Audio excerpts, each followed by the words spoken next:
नमस्कार साथियों, आपका स्वागत है मेरे चैनल अनफिल्टर्ड ट्रुथ में, जहां हम इतिहास के ऐसे सच के बारे में जानेंगे जो हमसे आज तक छुपाया जा रहा है।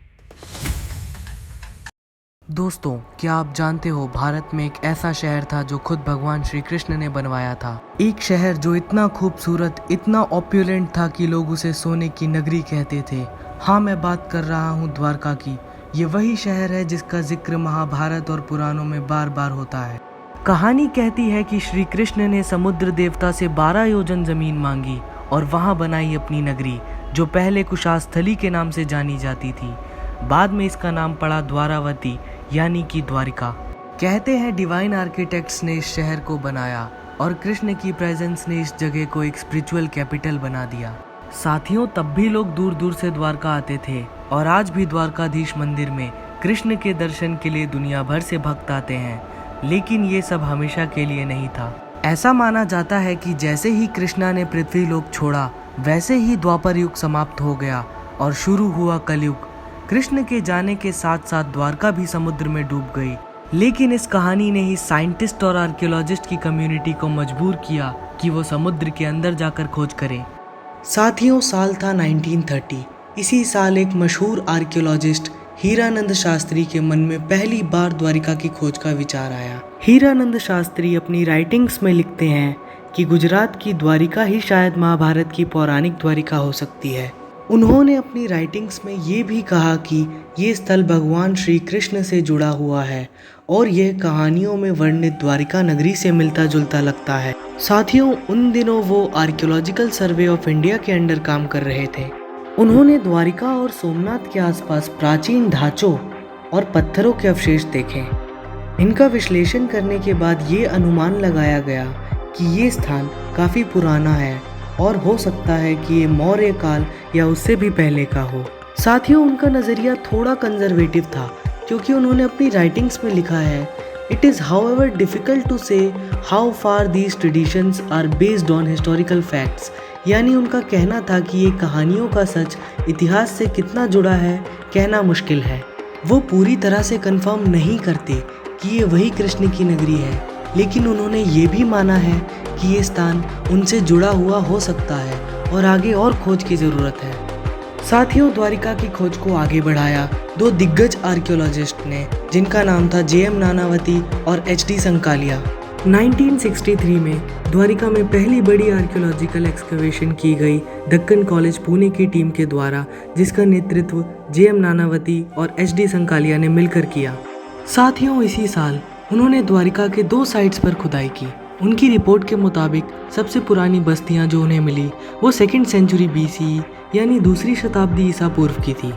1964 में Z.D. अंसारी और M.S. माते द्वारा लिखी गई किताब एक्सकवेशंस एट द्वारिका में संकालिया के एक्सकवेशन को डॉक्यूमेंट किया गया है। इसमें मिनरल्स रिमेन्स, पॉटरी शेड्स और कल्चरल लेयर्स का डिटेल एनालिसिस भी दिया गया है। साथियों, संकालिया ने महाभारत और पुराणों जैसे ग्रंथों के बेसिस पर साइट की साइंटिफिक इन्वेस्टिगेशन का पक्ष लिया है और थोड़ी सावधानी भी बरती है। Historian D.D. कोसाम्बी ने उनका रेफरेंस देते हुए लिखा है, The tradition about the submergence was well founded. The association with the Krishna and the Yadavas remained unproved.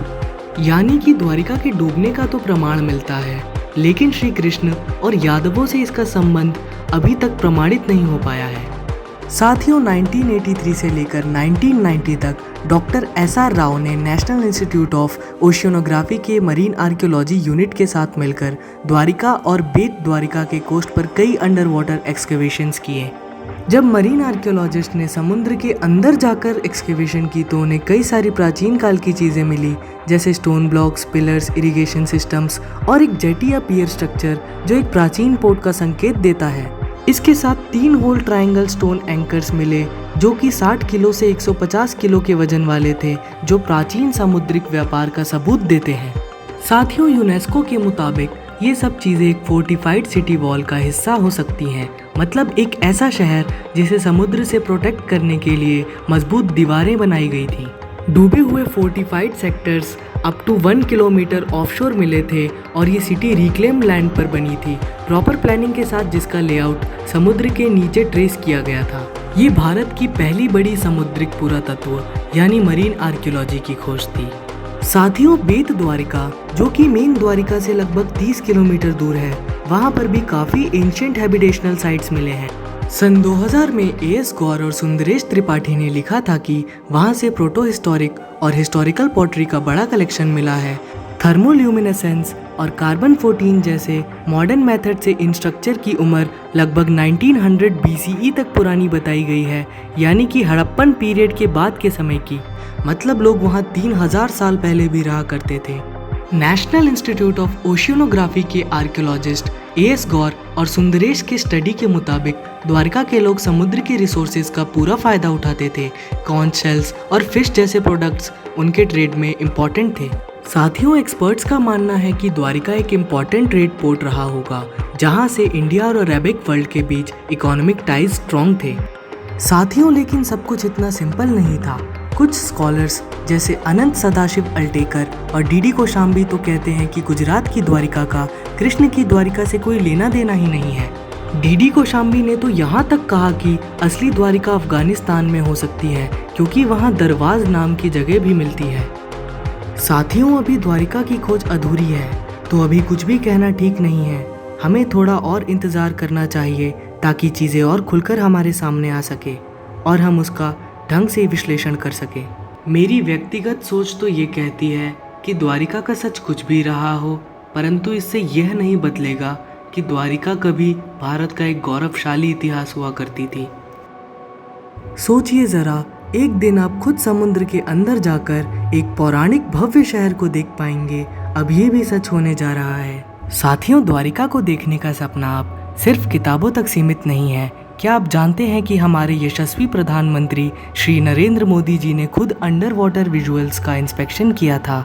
अब गुजरात गवर्नमेंट ने एक बड़ा कदम उठाया है। वो चाहते हैं कि समुद्र के अंदर एक सबमरीन टूरिज्म प्रोजेक्ट शुरू किया जाए, जिसे लॉस्ट सिटी ऑफ द्वारिका को अपनी आंखों से देखा जा सकेगा। साथियों, गुजरात के सागर किनारे स्थित द्वारिकाधीश मंदिर या जगत मंदिर हर साल लाखों भक्तों को कृष्ण के दर्शन के लिए खींच लाता है। लेकिन यहाँ आने वाले लोग सिर्फ भक्त नहीं होते।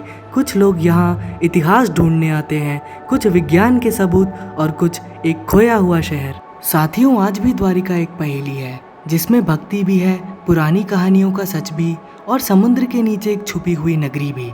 सवाल ये है, क्या हम कभी पूरी सच्चाई जान पाएंगे, या द्वारिका हमेशा के लिए आधा सच आधा राज बन के रह जाएगी? अगर आपको ये वीडियो इंटरेस्टिंग लगा हो तो लाइक ज़रूर करें, कमेंट करके बताएं कि आप द्वारिका को मिथ मानते हैं या सच्चाई, और सब्सक्राइब करें हमारे चैनल को ऐसे ही मिस्टीरियस कहानियों के लिए।